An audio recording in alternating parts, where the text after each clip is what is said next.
Please excuse us, my mother-in-law said. My daughter is a med student, and her studies keep her very busy. On the day of the engagement party, there was an empty seat on my husband's side. Both my mother-in-law and father-in-law noticed my gaze and approached, looking quite apologetic. I told her she needed to be here, my husband Kenneth said, expressing his frustration with his sister and apologizing to my family. We smiled and reassured them, saying, "Don't worry about it." Seeing our understanding, my mother-in-law added, "We hope you'll get along well with our daughter too." I nodded, "Yes, of course." At that moment, I didn't think too much of it. Since my in-laws and Kenneth had left a good impression, I assumed his sister would be the same. My name is Holly, and I'm 33 years old. Kenneth and I registered our marriage 2 months ago and are planning to have our wedding ceremony next year. Around the time of our engagement party, my mother fell ill and was hospitalized. I wanted to wait until she fully recovered so she could see me in the wedding dress she had always dreamed of. In the meantime, I decided to embrace my role as a housewife. Before getting married, I worked as a doctor in a hospital. However, the demanding nature of the job took a toll on my mental and physical health, affecting both my work and personal life. Although I couldn't leave my patients immediately, I eventually resigned from the hospital on the advice of others. Perhaps a large hospital wasn't the right fit for me. During a period when I felt inadequate and embarrassed about my career, I met and married Kenneth. Raised in an ordinary family, he was surprised to learn I was a former doctor but saw me for who I was beyond my profession. "I'll work hard to keep you smiling," he would say, heading to work diligently every day. For him, I dedicated myself to cooking and housework. Thanks to Kenneth, I can now live my life with a smile. As my health gradually improved, I began considering re-entering the workforce using my medical license. However, amidst our happy life, one thing concerned me: my sister-in-law, whom I had never met. According to my in-laws, she's a busy med student. We were supposed to meet at the engagement party, but she couldn't attend due to her studies. Having passed her exams on the first try, she must be quite capable. Since Kenneth and I registered our marriage around the same time as the party, we missed the chance to meet her. I hoped we could eventually greet each other. One day, Kenneth and I went out to the city. We enjoyed looking at furniture and matching dinnerware together. As we were thinking of taking a break, a voice called out, "Isn't that Kenneth?" Kenneth turned around, and I followed his gaze. A flashy young woman stood there, dressed in a low-cut dress and high-heeled pumps with a strong perfume scent. "Rachel, what are you doing here?" Kenneth asked. The woman named Rachel scrutinized me, making me feel uncomfortable. Kenneth introduced her to me. "Holly, this is your first time meeting her, right? This is my sister, Rachel. So this is her." "Nice to meet you, I'm Holly," I said, politely greeting my sister-in-law. She was different from what I had imagined, but I reminded myself not to judge people by their appearance. As I reflected on this, Rachel laughed mockingly. "Oh, so you're already married. Wow, Kenneth, you're handsome and have a high income, but you married such a plain woman. That's just weird." I was taken aback by her blatantly rude comment on our first meeting. It was true that Kenneth, 4 years younger than me, was good-looking and worked for a major pharmaceutical company, earning an above-average income. While strangers might think we were mismatched, I couldn't understand how she could say such things to my face. Sensing the tension, Kenneth stepped forward to defend me and scolded Rachel. "Hey, don't say such rude things. You should properly greet her, especially since you missed the engagement party due to your own convenience." Rachel laughed it off without any concern. "Well, I had a mixer to go to after a long time." Wait, wasn't she supposed to be busy with her studies? Shocked by the reason for her absence, I decided to try and mediate, worried that this could escalate into a heated argument between my husband and his sister. Well, we're meeting today, so that's good, right, Rachel? I look forward to getting along with you." Rachel glared at me. "What do you do anyway?" "I'm going to be a doctor, you know.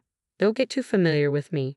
Her aura of "I'm important, I'm special" was overwhelming. I've encountered many people with high pride, but she was exceptional. I tried to calm Kenneth, who was about to yell, and replied, "I'm currently a housewife. I used to be."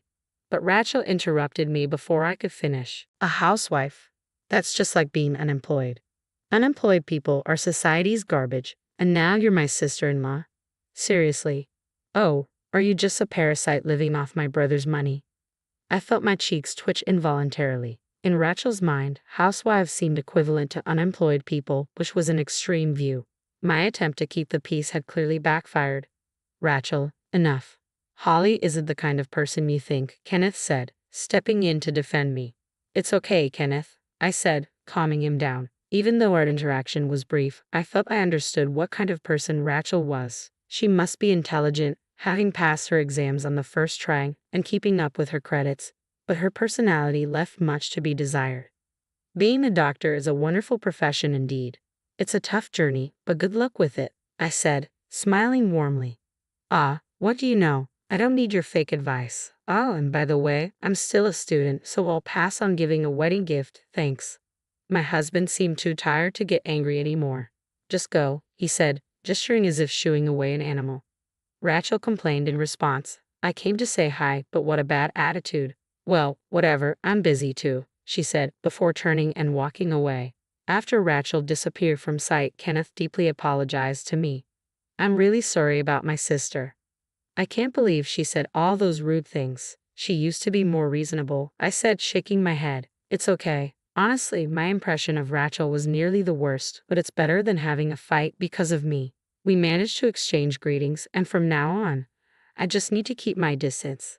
Thank you for defending me so many times. You know what? Let's change our mood and have some coffee. I'm craving some delicious coffee. I smiled and Kenneth nodded, looking relieved. A few days later, I visited a large hospital nearby, carrying a tote bag with flowers and a change of clothes. I reached for the door of a private room. Mom, it's Holly. How are you feeling? I called as I opened the door. My mother smiled happily from her bed. I regularly visited her to help with her clothes and personal care. Today, she seemed to be in pretty good spirits. In place of my mother, my brother Andrew, removing his stethoscope, answered. He works as a doctor at this hospital and keeps a close eye on our mother's condition. Seeing his familiar face always brings a smile to mine. It's been a while, Andrew, he said, smiling as he continued to record our mother's progress. I set down my tote bag and took a seat on the round chair beside her bed. Dad was here a moment ago, but he left for a conference. Bad timing. It would have been nice if the whole family could have been together.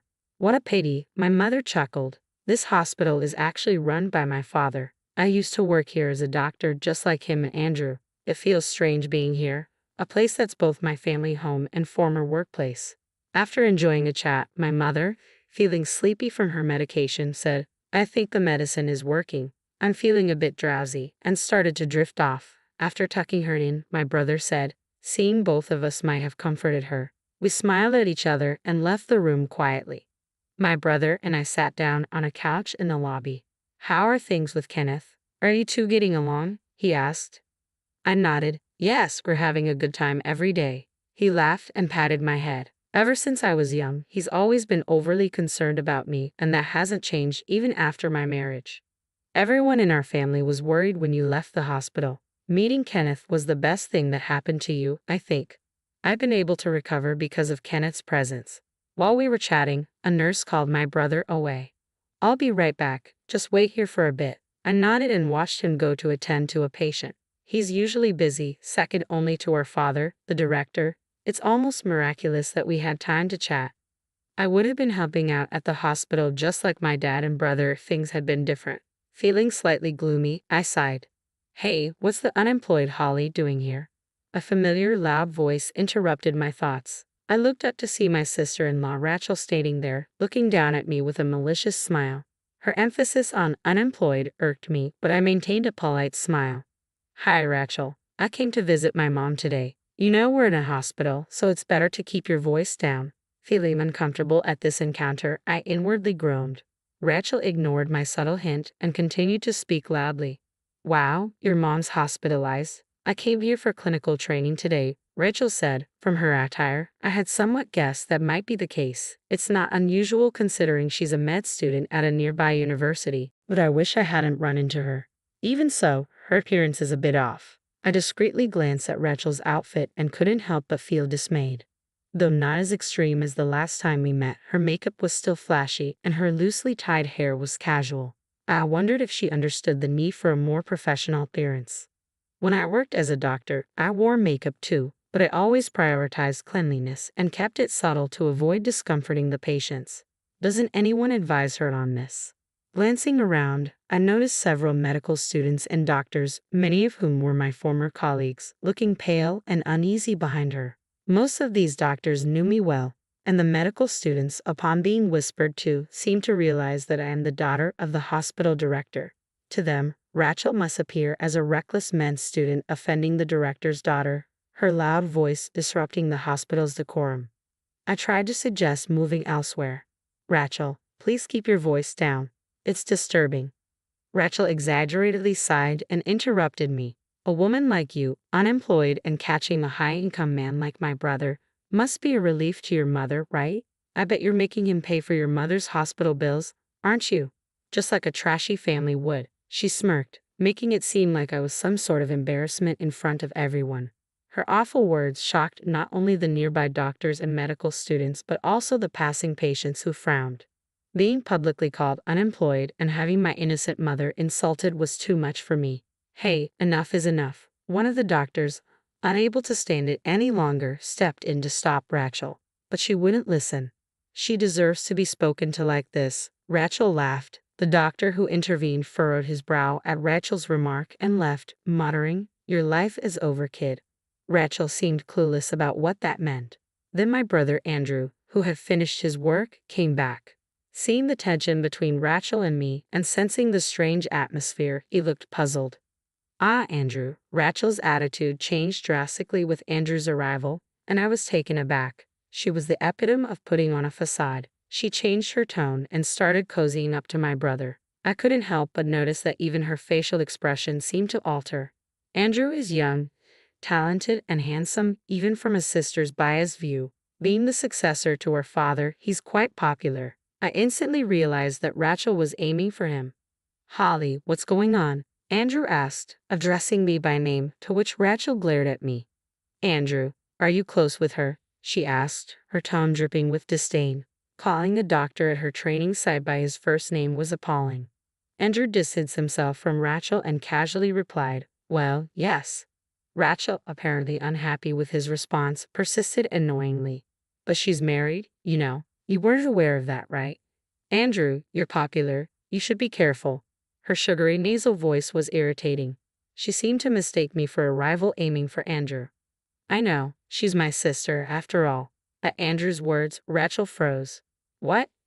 What?" I struggled to contain my laughter at Rachel's stunned expression. While Rachel stood there dumbfounded, the medical student who had intervened earlier whispered in Andrew's ear, likely explaining the whole situation. Andrew's expression turned stern in an instant. "Wait, so Holly is the daughter of the director of this hospital?" As Rachel looked confused, I nodded. "Yes, I'm his daughter. I originally worked here as a doctor. I had to quit due to health issues. Now I'm recovering and temporarily putting my efforts into being a housewife." Rachel turned pale at my words. I had heard from Kenneth that she was hoping to get a job at this hospital. She must realize now that after insulting my mother and me, and with my brother hearing it, her chances of employment here are bleak, and so are her dreams of marrying into wealth. I glanced at Andrew's profile and smiled inwardly. "She's unbelievable as a person," Andrew muttered quietly. It seemed he never had any interest in Rachel in the first place. "Rachel seems to be quite excellent as a medical student," I continued. At my words, Rachel visibly flinched. To easily label people as social garbage or belittle them, that's a problem not just as a doctor, but as a human being. Unless you realize what that problem is, you're not qualified to be a doctor. Reflect on that. The people around nodded in agreement with my admonishing tone. Lectured by me, whom she had mocked, and disappointed by Andrew, whom she admired, it must have been a series of embarrassments for her. However, I didn't want her to become a doctor as she was. Doctors not only bear responsibility for lives but also need to empathize with people's hearts, I believe. "Ha! I don't get it," Rachel muttered, feeling uncomfortable with the atmosphere. She turned and hurried away. "Don't run in the hospital," scolded a passing nurse. Startled, Rachel took a spectacular fall. Andrew and I exchanged glances and laughed, resigned to the absurdity of the situation. Half a year passed. Rachel, already known for her bad character, became completely isolated after ridiculing me in the hospital. Her pride led her to heavy drinking, which resulted in a severe injury and hospitalization. Ironically, she was now being cared for by the very doctors she aspired to join. Finally, understanding her own arrogance, she expressed regret and a desire to apologize to me, as I heard from my in-laws. She decided to take a break from medical school and planned to start afresh after her discharge, but it would be a thorny path for her. Meanwhile, I secured a new job as a medical doctor at a pharmaceutical company. My role involves researching and developing medications as well as verifying the safety of new drugs. My father and brother asked if I would return to the hospital, but I wanted to try something new. My mother's health improved enough for home care, and she's looking forward to attending our wedding next year.